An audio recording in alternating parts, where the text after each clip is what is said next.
Eu gostaria de saudar a você com a paz do Senhor Jesus. A nossa programação de hoje, nós vamos estar tratando sobre a masculinidade. Aqui vos fala a professora Manuela Barros.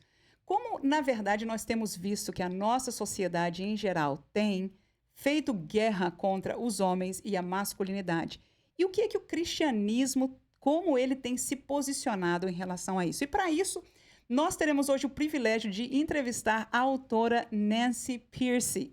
A professora Nancy Pearcey, ela é autora deste livro aqui, The Toxic War on Masculinity, que é traduzido como A Guerra Tóxica contra a Masculinidade, como o cristianismo reconcilia os sexos, e foi lançado agora, em junho de 2023. Ela também escreveu outros tantos livros, já traduzidos para o português, como Ama o Teu Corpo, A Alma da Ciência, A Busca da Verdade, A Verdade Absoluta, traduzidos e publicados pela CPAD. São traduzidos os seus livros para mais de 20 línguas. Ela mesma, uma ex-agnóstica, a professora Pearcey já discursou em universidades de todo o mundo, como Princeton, Stanford, USC e Dartmouth. Atualmente, ela é a professora e acadêmica residente na Houston Christian University. Ela foi citada por conhecidas publicações como o New Yorker, Newsweek, destacada como uma das 5 principais mulheres apologistas pela revista Christianity Today e aclamada pela famosa revista britânica The Economist como a intelectual evangélica protestante preeminente nos Estados Unidos. Ela também é conhecida do nosso público brasileiro, porque foi uma das preletoras do 10º Congresso Nacional de Escola Dominical em novembro de 2022 em Fortaleza. Professora Nancy Pearcey, muito obrigada por nos conceder essa oportunidade para compartilhar sobre o seu novo livro, A Guerra Tóxica contra a Masculinidade. Muito obrigado por me receber, eu agradeço. Deixa eu começar pelo princípio. Por quê? Por que você se moveu para escrever sobre a masculinidade? Bem, minha atenção foi atraída pela incrível hostilidade que tornou aceitável expressar contra a masculinidade em nossa cultura hoje. Uma das manchetes que chamou minha atenção foi que o Washington Post tinha um artigo intitulado Por que não podemos odiar os homens? Eu pensei, sério? Em uma publicação popular respeitada, um editor do Huffington Post fez um tweet, #mate todos os homens. Você pode comprar camisetas que dizem tantos homens, tão pouca munição. E já existem livros com títulos como Eu Odeio Homem, e Homens Ruins, e Homens é Necessário? E senti que precisávamos investigar disso. A maneira de combater uma tendência social é perguntar de onde ela realmente vem e como se desenvolveu. E, aliás, até os homens estão entrando na onda. Há um autor masculino que escreveu um livro no qual ele diz que falar sobre masculinidade saudável é como falar sobre câncer saudável. E mais recentemente, portanto, este exemplo não está no livro porque foi há apenas algumas semanas, o diretor do filme Avatar foi citado dizendo: testosterona é uma toxina que você precisa eliminar do seu sistema. Portanto, não é de admirar. Uma pesquisa recente descobriu que 46% dos homens americanos concordam com a afirmação. Hoje em dia, a sociedade parece punir os homens apenas por agirem como homens. E houve uma ainda mais recente na Grã-Bretanha, onde 55% dos homens concordaram. Então, os números estão subindo. E quer você concorde com isso ou não, muitas pessoas agora pensam que os homens estão fazendo um mau negócio em nossa sociedade. Isso mesmo. E a gente vê isso em todos os lugares, inclusive no Brasil. O meu público é de maioria brasileira e a gente pode ver isso também.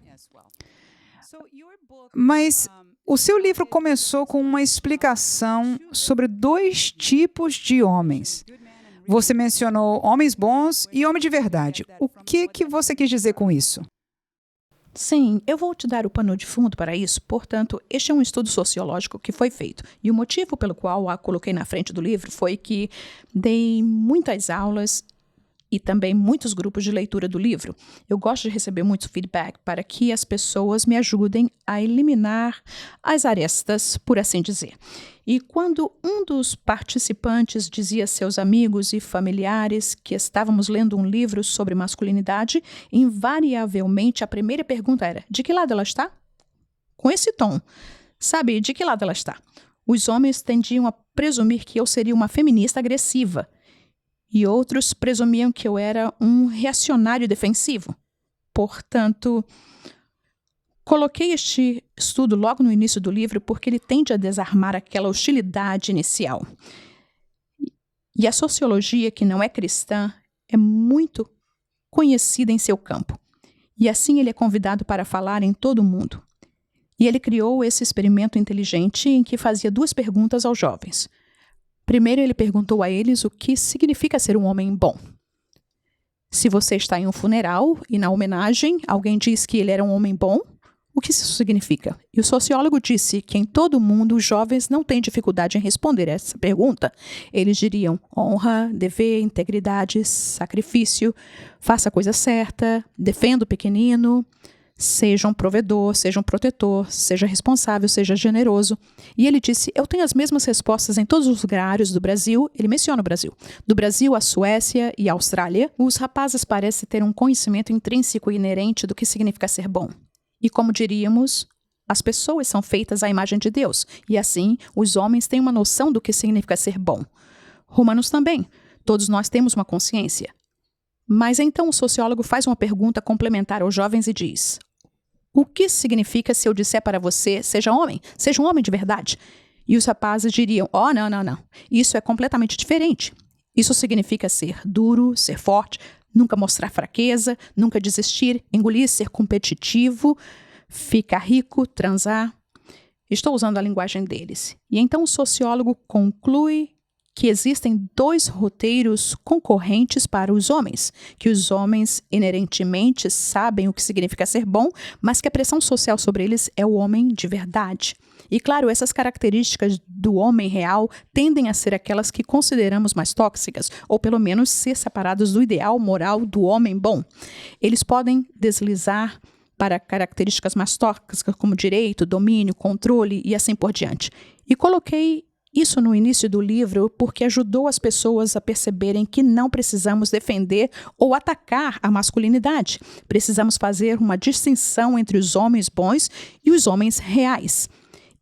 E sugiro que também nos dê uma estratégia melhor para lidar com essas questões. Em vez de chamar os homens de tóxicos, a maioria dos homens não respondem muito bem ao ser chamado de tóxico. Ninguém faria isso. O que podemos fazer é tentar explorar, encorajar, afirmar e apoiar seu conhecimento inato do que significa ser um homem bom.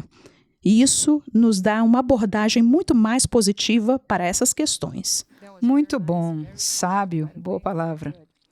E como você mencionou, esse homem de verdade é aquele que a sociedade hoje acusa, né, da masculinidade tóxica. Aqui no mundo latino, falamos do el macho. No Brasil, a gente chama isso do machismo e faz parte da nossa cultura de alguma maneira. E esse seria o que você chama de o homem de verdade, né? Mas no seu livro você respondeu de onde veio tudo isso, de onde começou. Será que você pode nos ensinar sobre a história dessa masculinidade tóxica?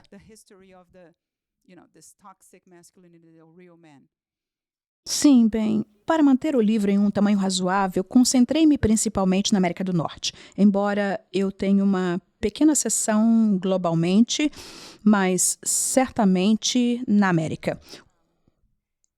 Os Estados Unidos começaram como uma nação predominantemente cristã, onde estavam os peregrinos e os puritanos, e assim, na era colonial, os homens trabalhavam lado ao lado com suas esposas e filhos. Eles estão trabalhando na fazenda da família, no negócio da família, na indústria da família, e assim, a expectativa cultural dos homens era muito mais sobre o papel de cuidador. Se você está trabalhando com pessoas que amam sua esposa e filhos, precisa ser paciente, você tem que ser gentil, e até mesmo o conceito de autoridade tinha um significado muito específico naquela época. O significado era pessoa responsável pelo bem comum. Em outras palavras, você procura o que é melhor para você, procura o que é melhor para mim. Mas quem cuida do bem comum, do casamento, da família, da igreja, desta sociedade civil? A pessoa com autoridade deveria ser aquela que se preocupava com o bem comum. Na verdade, a palavra favorita deles naquele dia era que ele deveria ser desinteressado, significando que ele não cuidava do seu próprio interesse. Ele olhou para o interesse de todo. E assim a sociedade manteve os homens em um padrão moral muito alto. Como perdemos isso? Bem, a Revolução Industrial tirou os homens de casa. E pela primeira vez, enquanto os homens tiveram que seguir seu trabalho fora de casa, e assim, em vez de trabalhar com pessoas que amavam e com que tinham um vínculo moral, pela primeira vez eles trabalhavam como indivíduos em competição com outros homens.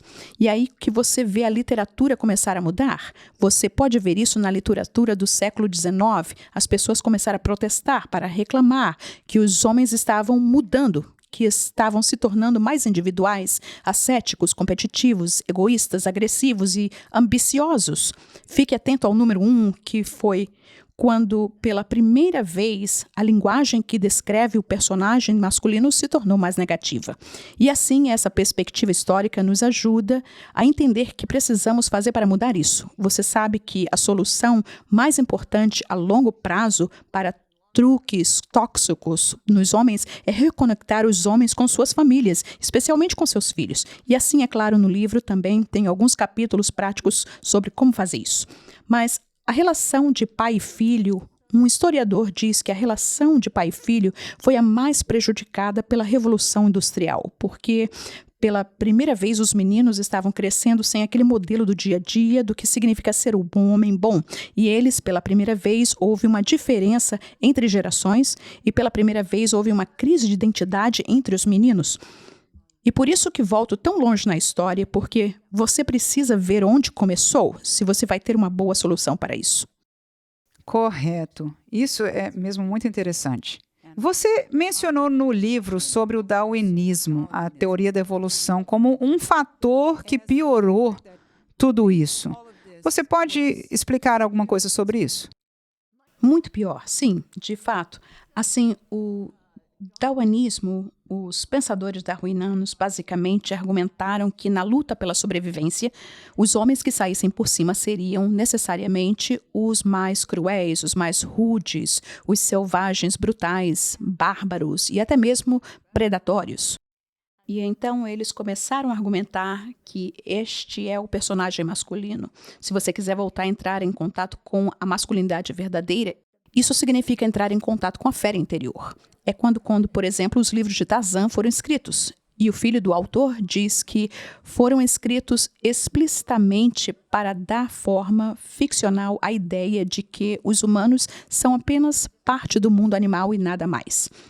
Então, mesmo depois, você sabe, Tarzan tem aquela selvageria interior que você sabe, ele ainda tem aquela natureza bárbara interior, porque ele foi criado pelos macacos. E mesmo depois de aprender os costumes e idiomas europeus, ele se vira para Jane no final e diz, ainda sou uma fera no coração. E também havia um gênero literário mais sério. Na verdade, foi chamado de naturalismo literário. E esses eram autores que, novamente, estavam escrevendo explicitamente para comunicar um domínio na visão do mundo. O mais conhecido é Jack London. E ele escreveu sobre cachorros no ensino médio, que não conheço aqui no Brasil, mas certamente aqui na América, todos os alunos do ensino médio leem Jack London. Mas ele leu Darwin na literatura quando jovem e experimentou o que um historiador chama de experiência de conversão ao materialismo ou naturalismo radical. E assim seus livros foram explicitamente orientados a dar uma visão darwiniana da humanidade. Ele escreveu sobre cães, mas é claro, isso foi uma metáfora para dizer que os humanos são apenas produtos da evolução, seleção natural, genes e meio ambiente e não têm livre-arbítrio real. Então, aparentemente, esta era a mensagem da evolução. Em vez de exortar os homens a viver de acordo com a imagem de Deus neles, exortou os homens a viver de acordo com sua natureza animal, que sua verdadeira natureza eram os instintos biológicos de luxúria no poder. Portanto, foi uma grande parte da secularização do roteiro da masculinidade em uma direção muito tóxica. Você menciona também sobre as mulheres. Como essa teoria adereça às mulheres? Existe igualdade para com os homens? Sim, estou feliz que você fez essa pergunta, porque há duas respostas. Número 1, o próprio Darwin argumentou explicitamente que as mulheres eram intelectualmente inferiores. Ele reconheceu que as mulheres eram mais sensíveis e intuitivas. Mas então ele disse que essas são as características das espécies inferiores. Assim, mesmo os traços positivos das mulheres eram sinais de sua inferioridade. O principal divulgador do darwinismo na América do Norte foi um sociólogo chamado Herbert Spencer. E ele argumentou explicitamente que, você sabe, os homens seriam brutais, selvagens e predatórios. E ele faz a pergunta, então o que isso significa para as mulheres? E ele diz, bem, como as mulheres se dão com homens tão brutais? Elas tiveram que aprender a habilidade de agradar. E então, acrescentou, também ajudaria se elas aprendessem a esconder seu ressentimento por causa de um tratamento tão ruim. Portanto, a mensagem de evolução, aparentemente, era que os homens eram bestas brutais e que as mulheres precisavam aprender como agradá-los, acalmá-los e esconder seus verdadeiros sentimentos. Então, eu diria que essa foi uma mensagem muito negativa para a cultura, para o relacionamento entre homens e mulheres. Eu desconhecia. Na verdade, antes de ler o seu livro, eu não sabia que era assim tão grotesca a tese deles. Mas outro nome e mensagem que nós estamos vendo recentemente lançada na sociedade e popularizada pelo novo filme da Barbie é a palavra patriarcado. É uma palavra usada historicamente, mas este filme trouxe a popularidade. Uma vez que muitos países estão vendo o filme, e a palavra é repetida tantas vezes no filme como algo assim a ser odiado ou algo a ser conquistado. Você pode nos explicar o que é o patriarcado e como a sociedade está fazendo uma guerra tão grande em popularizar isso a ponto de apresentar um filme de bonecas? Nos ajude aí a entender o que é que está acontecendo. Bem, é claro, a própria palavra significa apenas governado pelos pais. Você sabe, pátria, pai, arca, líder. Significa apenas regra dos pais, portanto, não significa necessariamente algo negativo, porque autoridade não é uma coisa negativa. Todos nós aceitamos a autoridade na sala da aula, no local de trabalho, no governo. Você sabe, não achamos que autoridade signifique que a pessoa seja inerentemente superior a nós. Não acho que meu chefe no trabalho seja inerentemente superior, mas respeito sua autoridade. Portanto, acho que precisamos ajudar as pessoas a perceber que a autoridade não é necessariamente ruim. Adquiriu uma conotação negativa apenas porque em muitas culturas não cristãs, o patriarcado foi reforçado, justificado pela ideia de que os homens são superiores. E acho importante para nós, como cristãos, reconhecer que não é isso que queremos dizer com patriarcado. Há uma história nisso. Em muitos círculos cristãos conservadores hoje, o mundo, a palavra preferida não é patriarcado, mas complementarismo. E a razão pela qual foi realmente adotado na década de 1980, portanto, é um fenômeno bastante recente. Mas a razão pela qual as pessoas adotaram a palavra complementarismo é porque queriam ter certeza de que estava claro que, como cristãos, acreditamos que homens e mulheres são igualmente feitos à imagem de Deus, têm status espiritual igual diante de Deus. E eles temiam que a palavra com patriarcado estivesse muito ligada à noção de superioridade masculina. Então, eles escolheram complementarismo, ponto final. E a maioria das pessoas que conheço hoje está familiarizada com esse termo, mas eles usaram especificamente para dizer que homens e mulheres podem ter papéis diferentes na família, mas isso não significa superior e inferior. Portanto, é importante que nós, como cristãos, percebamos que a palavra patriarcado tem sido mal utilizada em muitas culturas. Talvez eu diria até mesmo todas as culturas, exceto o cristianismo. Não sei se existe alguma cultura que não tenha ensinado a superioridade masculina para dizer a verdade. Certamente, quando a igreja primitiva nasceu, quando o cristianismo nasceu na cultura romana, a cultura romana tinha uma visão muito negativa das mulheres. As mulheres tinham muito pouco valor de significância. O único propósito do casamento era criar herdeiros legítimos. Não se esperava que maridos e esposas tivessem um relacionamento amoroso. As mulheres tinham muitas vezes apenas 12, 13 anos quando se casavam. Portanto, havia uma enorme diferença de idade entre marido e mulher. Naturalmente, eles tinham muito pouco em comum. Mas, o mais importante, os homens tinham total liberdade. Era totalmente aceito socialmente que os homens fizessem sexo com qualquer pessoa, com amantes, cortesãs, prostitutas e, acima de tudo, escravos. Era totalmente aceitável que os homens fizessem sexo e com outros homens. Devo dizer, a homossexualidade também era bastante comum.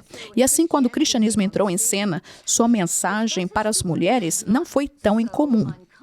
Dizia fidelidade no casamento e castidade antes do casamento. Bem, isso já era aceito pelas mulheres, não era aceito por homens.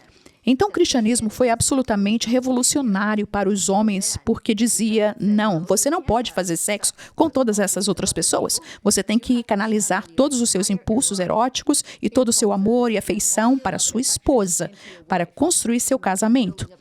Então, foi revolucionário a partir de então. E, portanto, precisamos ter certeza de que quando falamos sobre cultura ou palavras como patriarcado, precisamos aceitar que as culturas não cristãs deram a isso um significado negativo. E mesmo que usemos o mesmo termo, queremos dizer algo bem diferente, porque o cristianismo ensina claramente que tanto o homem quanto a mulher foram feitos à imagem de Deus. Sim, sim. E nós sabemos bem o que Jesus fez enquanto estava aqui e o que o cristianismo ensina na Bíblia. Mas mesmo vendo esse contexto histórico que você falou sobre os romanos, a gente vê isso acontecer hoje. Os cristãos sendo vistos como os maiores vilões, a face do esquema patriarcal, e pessoas, enfim, tóxicas, violentas, desrespeitosas com as mulheres. Agora, uma das coisas principais que você menciona no seu livro é que as pessoas veem os homens cristãos como piores do que os homens seculares. E uma coisa que até nós ouvimos, inclusive na Igreja do Brasil, é que o índice de divórcio é o mesmo entre crentes e não crentes. E, como a gente diz, né, os crentes estão sendo vistos, em geral, pela sociedade como vilões no sentido da masculinidade. E você compartilha algo novo e de fonte científica.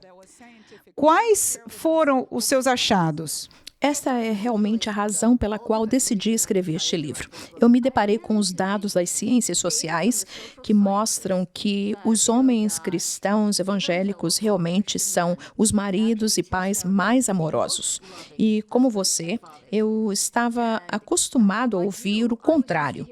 Na verdade, dou várias citações no livro de pessoas que acusam homens cristãos de serem, você sabe, patriarcas autoritários, tiranos e dominadores.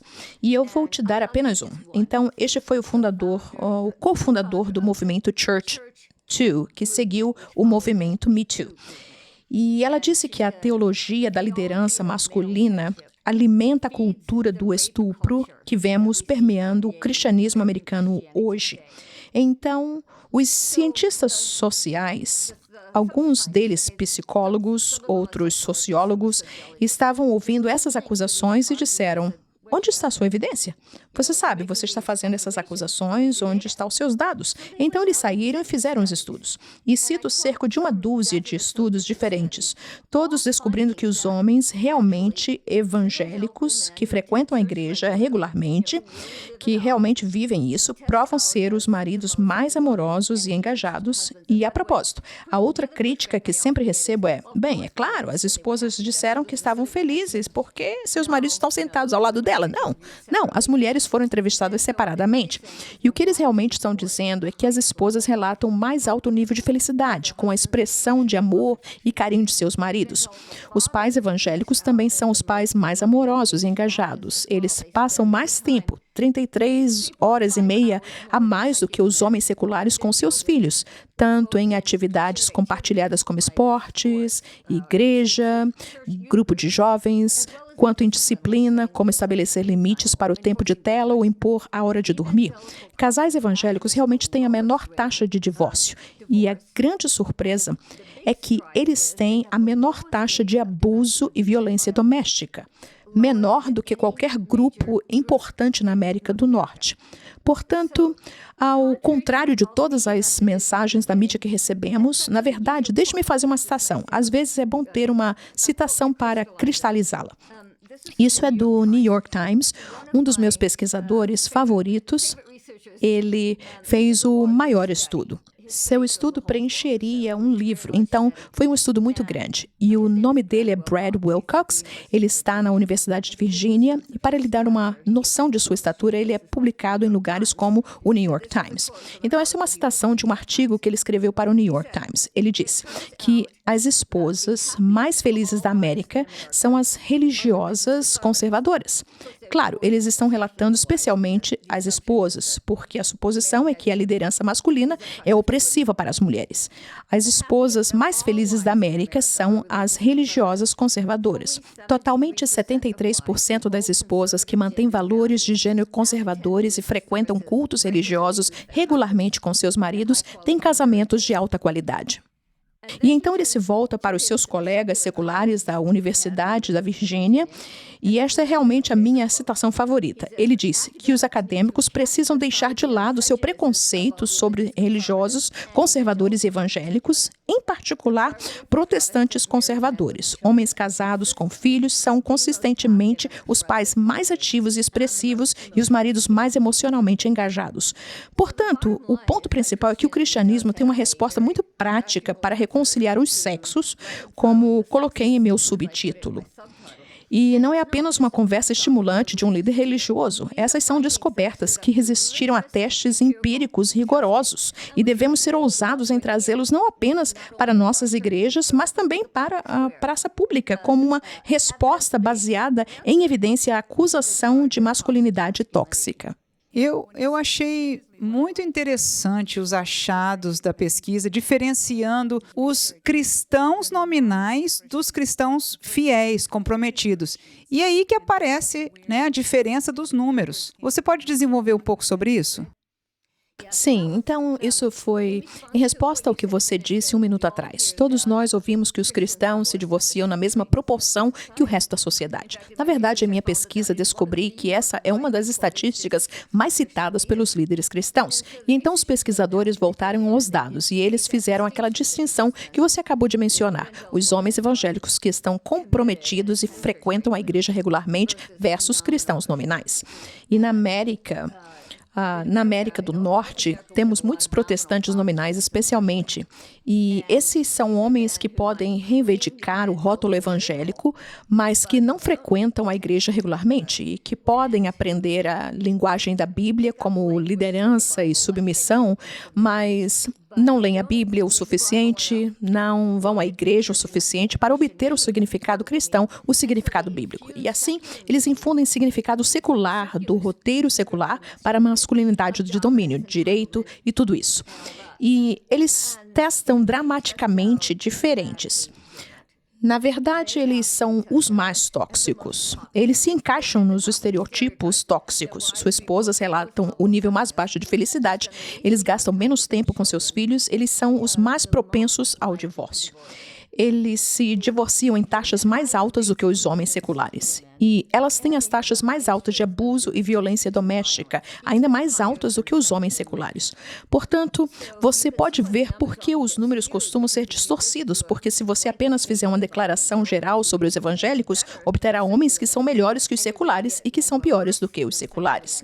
Então, é claro, a estatística será enganosa. E também sugere, você sabe o que a igreja tem responsabilidade. Eu acho que a responsabilidade de apoiar e encorajar homens cristãos que estão indo bem, porque mesmo cristãos, é claro, eles estão sentindo a hostilidade em relação à masculinidade da cultura. Quando contei à minha turma em Houston Christian University que estava escrevendo um livro sobre masculinidade, um dos meus alunos gritou, disse, qual masculinidade foi arrancada de nós? Então pensei, tudo bem, até os homens cristãos sentem isso. Bem, uma aluna minha, líder de um ministério de mulheres em uma grande igreja batista, ela colocou dessa forma. No Dia das Mães, distribuímos rosas, dizemos às mães, elas são ótimas, são maravilhosas, mas no Dia dos Pais nós repreendemos os homens e dizemos para eles fazerem melhor. Então, as igrejas precisam mudar a estratégia, eles precisam começar a afirmar os homens em sua masculinidade. Mas eles também, penso eu, têm a responsabilidade de alcançar esses homens nominais que estão à margem, que estão, de certa forma, arruinando a reputação dos evangélicos e que pensam ter justificativa religiosa para seu comportamento.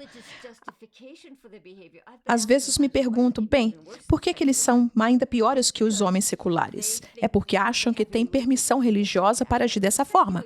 O cara secular não, ele pode bater em sua esposa, abusar de seus filhos, ele não sente que tem nenhuma permissão especial. O cristão nominal, acha que tem permissão religiosa para agir dessa forma, e assim acaba sendo mesmo pior. E a igreja tem obrigação, penso eu, de tentar descobrir como ter um programa de discipulado melhor para esses homens nominais.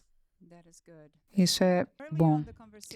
No começo da nossa conversa, você falou sobre a crise dos meninos, como começou.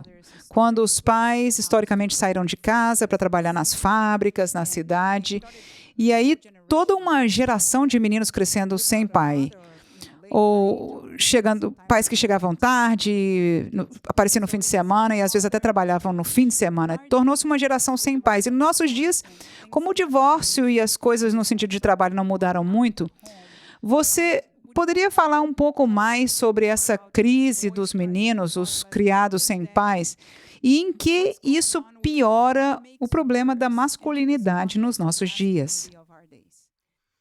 Bem, claramente os meninos estão ficando para trás em muitas áreas da vida. Na educação, por exemplo, do jardim de infância à faculdade, os meninos estão ficando atrás das meninas. E até mesmo das faculdades de pós-graduação. Pelo menos na América do Norte, cerca de 60% do sexo feminino e 40% do sexo masculino. Muito mais mulheres estão se formando na faculdade. Mais mulheres do que homens estão se formando na pós-graduação, escolas profissionais como direito e medicina. Há livros sendo lançados com títulos como Crise dos Meninos, Porque os Meninos Fracassam, Guerra aos Meninos. Portanto, esta está sendo amplamente reconhecido que algo está errado com nossos meninos. E é claro, quando eles se tornam adultos, os homens ficam para trás também. Mais homens do que mulheres. Com o número aumentando, estão cometendo suicídio, viciado em drogas, cometem crimes. 90% dos presidiários são homens e mesmo desemprego. O desemprego masculino nos Estados Unidos agora estão nos níveis da era da depressão. A maioria das pessoas não sabe disso. Eu fiquei chocada. O problema é que eles não aparecem nas estatísticas de desemprego, porque nem procuram mais trabalho. Então, os pesquisadores tiveram que cavar mais fundo. Eles nos dizem que o desemprego entre homens durante os primeiros anos de trabalho está nos níveis da era da depressão e a expectativa de vida dos homens está diminuindo.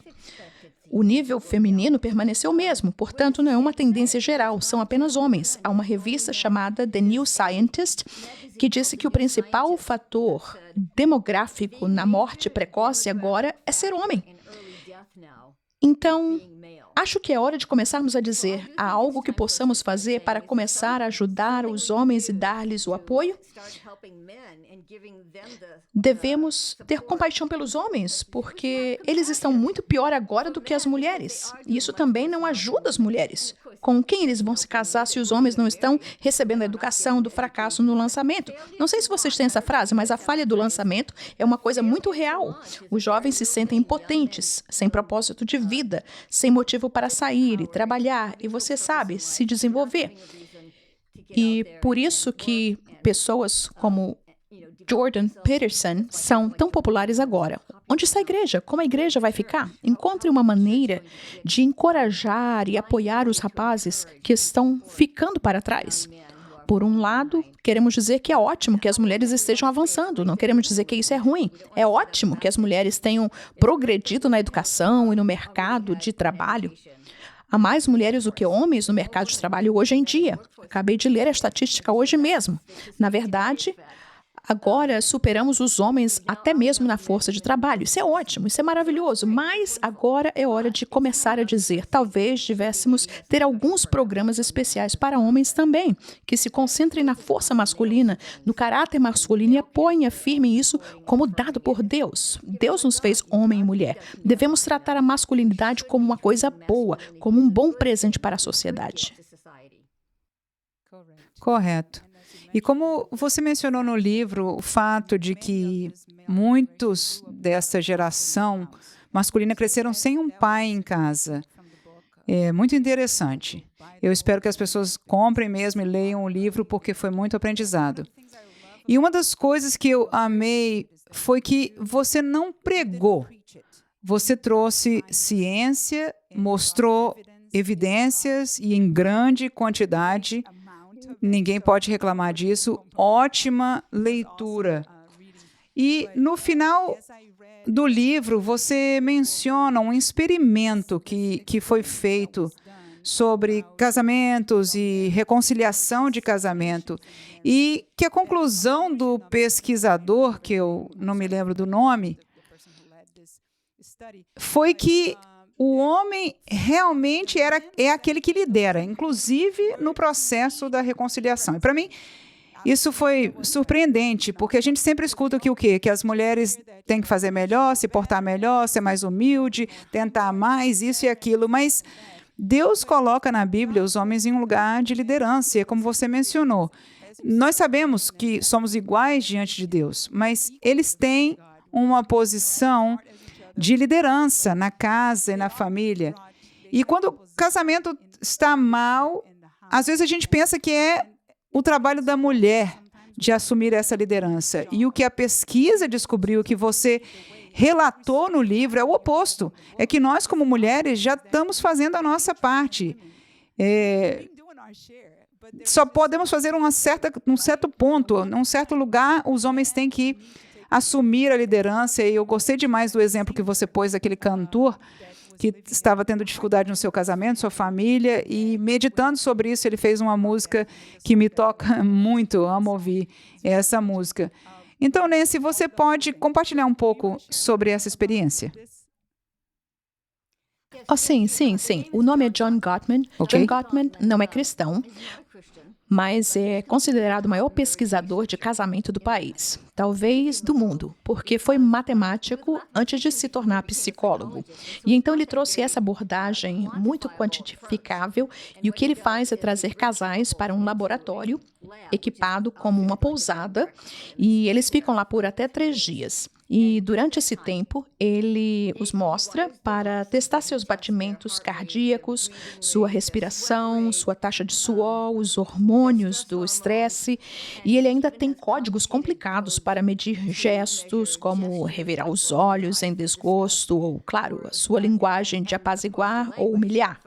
E então ele alimenta tudo isso em um computador, e ele se tornou famoso porque é capaz de prever com 93,6% de precisão se um casal vai se divorciar, depois de apenas observá-los por 15, 20 minutos. Então foi isso que o tornou famoso. Mas o que é interessante, quando leio vários de seus vários livros, é que ele diz que a pessoa que tem mais poder para consertar um casamento, para torná-lo melhor, é o homem. E aqui está o porquê.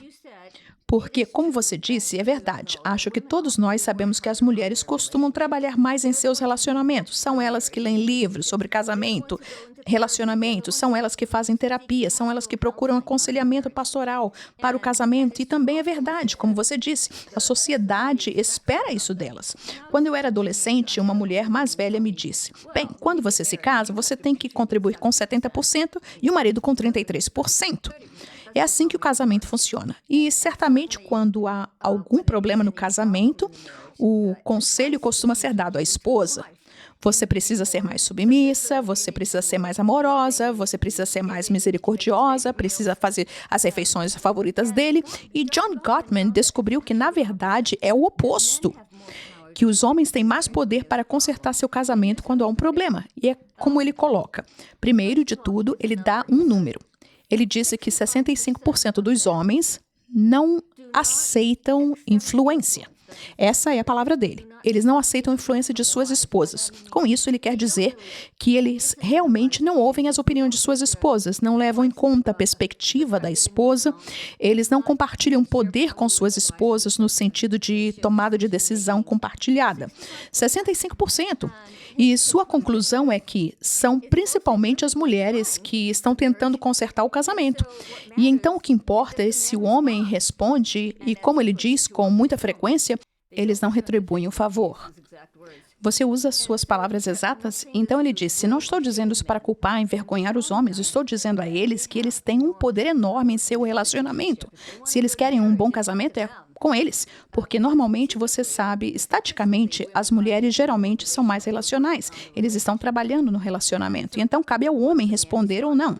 E em um de seus livros, ele na verdade é escrito para homens jovens. Então ele se volta diretamente para os jovens e diz: o que você faz em seu casamento por uma ampla margem, esse é o termo dele, por uma ampla margem, o que você faz com um homem é o que determina se você terá um bom casamento ou não. E eu pensei, então, tem outra frase só para usar a sua linguagem. Ele diz: homens, o que eu quero que vocês saibam é que vocês têm uma vantagem muito poderosa. Esse é o termo dele, uma vantagem poderosa para fazer do seu casamento o que você quer que seja. E eu pensei, isso soa como as escrituras, não é? Você sabe, em Gênesis, diz que o homem deixará sua casa, ou seja, sua casa de origem, a sua família de origem.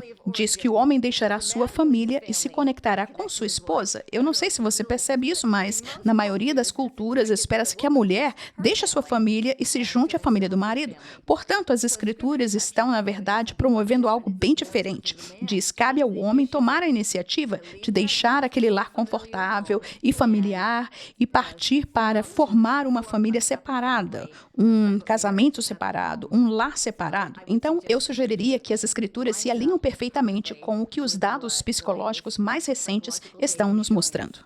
E sempre será. Louvado seja Deus. No seu livro não falta nada. Quem está interessado também em aprender alguma coisa sobre abuso, violência, abuso real, está lá no livro.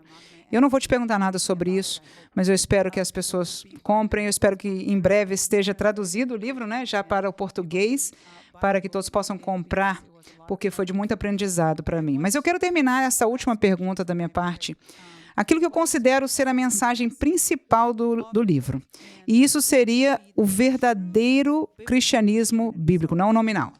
O verdadeiro cristianismo bíblico, ele não é tóxico de forma alguma.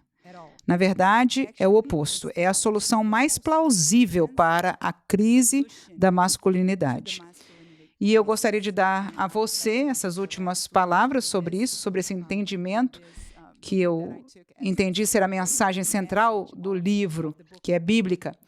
A mensagem do cristianismo é realmente de cura, ao invés de prejuízo. Sim, e estou feliz que você tenha terminado aí, porque eu queria falar sobre a seção do livro em que eu falo sobre estudos feitos em outros países, já que seu público é internacional. Eu falo sobre 3 estudos diferentes. Então, o primeiro foi feito na Colômbia, e foi uma antropóloga que esperava descobrir que o evangelicalismo na Colômbia, na América do Sul, levaria ao patriarcado, ao domínio e assim por diante. Todos os estereotipos negativos. E ela ficou chocada quando descobriu que era exatamente o oposto. Ela disse: não, na verdade, na Colômbia, a cultura do machismo elogia o homem por estar em público, longe de sua família, bebendo, jogando, fumando, visitando prostitutas. E ela disse que quando ele se torna evangélico, ele direciona o dinheiro para a família. E a renda familiar aumenta, toda a família experimenta um aumento no padrão de vida. E conclui, e eu vou ler esta conclusão: o evangelicalismo colombiano pode ser visto como um movimento estratégico de mulheres, porque serve para reformar os papéis de gênero de uma forma que aumenta o status feminino. E ela não é a única. Houve um estudo muito maior feito por uma socióloga da Universidade de Londres, e ela abrange várias partes do mundo, África, além da América do Sul, e ela diz a mesma coisa. Ela também ficou surpresa ao descobrir que onde quer que o evangelicalismo vá, ele melhora a condição das mulheres e acrescenta que a igreja ajuda. Aqui estão as palavras dela. Ela disse que a igreja ajuda os homens a colocar as necessidades de sua casa acima do seu próprio prazer e se livra desse padrão duplo.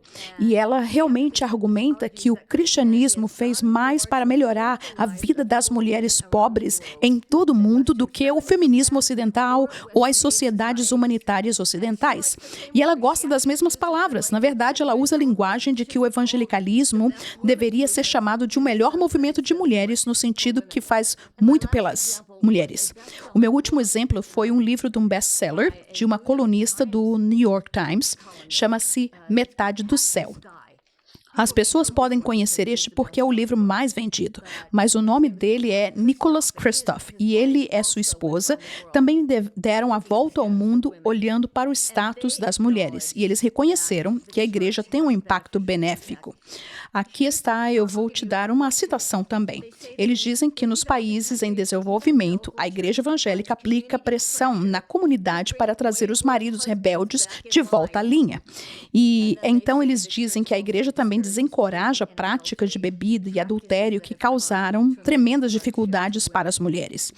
Então, a linguagem que eles usam às vezes é que o evangelicalismo é um paradoxo, no sentido de que é completamente o oposto do que as pessoas seculares pensam, porque, por um lado, a maioria dos cristãos teologicamente conservadores concordam que os maridos são os chefes da família e, ao mesmo tempo, tem um histórico comprovado de melhoria das condições das esposas. E, claro, é porque eles não tratam a liderança como se eu pudesse fazer o que eu quisesse. Eles tratam o chefe da família como liderança servil, como responsabilidade pelo bem-estar de toda a família. Não tenho palavras, professora Nancy, para te agradecer por ter escrito os livros que você escreveu. Este livro aqui, que foi um presente para a igreja, para a nossa comunidade evangélica. E eu acredito que outras pessoas, inclusive, vão ler e encontrar a verdade, inclusive provada pela ciência. E para encerrar a nossa conversa, em primeiro lugar, mais uma vez, muito obrigado pelo privilégio que você nos deu, aos nossos irmãos, por essa entrevista. E nos diga, então, aonde a gente pode conhecer mais sobre o seu trabalho, onde podemos comprar o seu livro.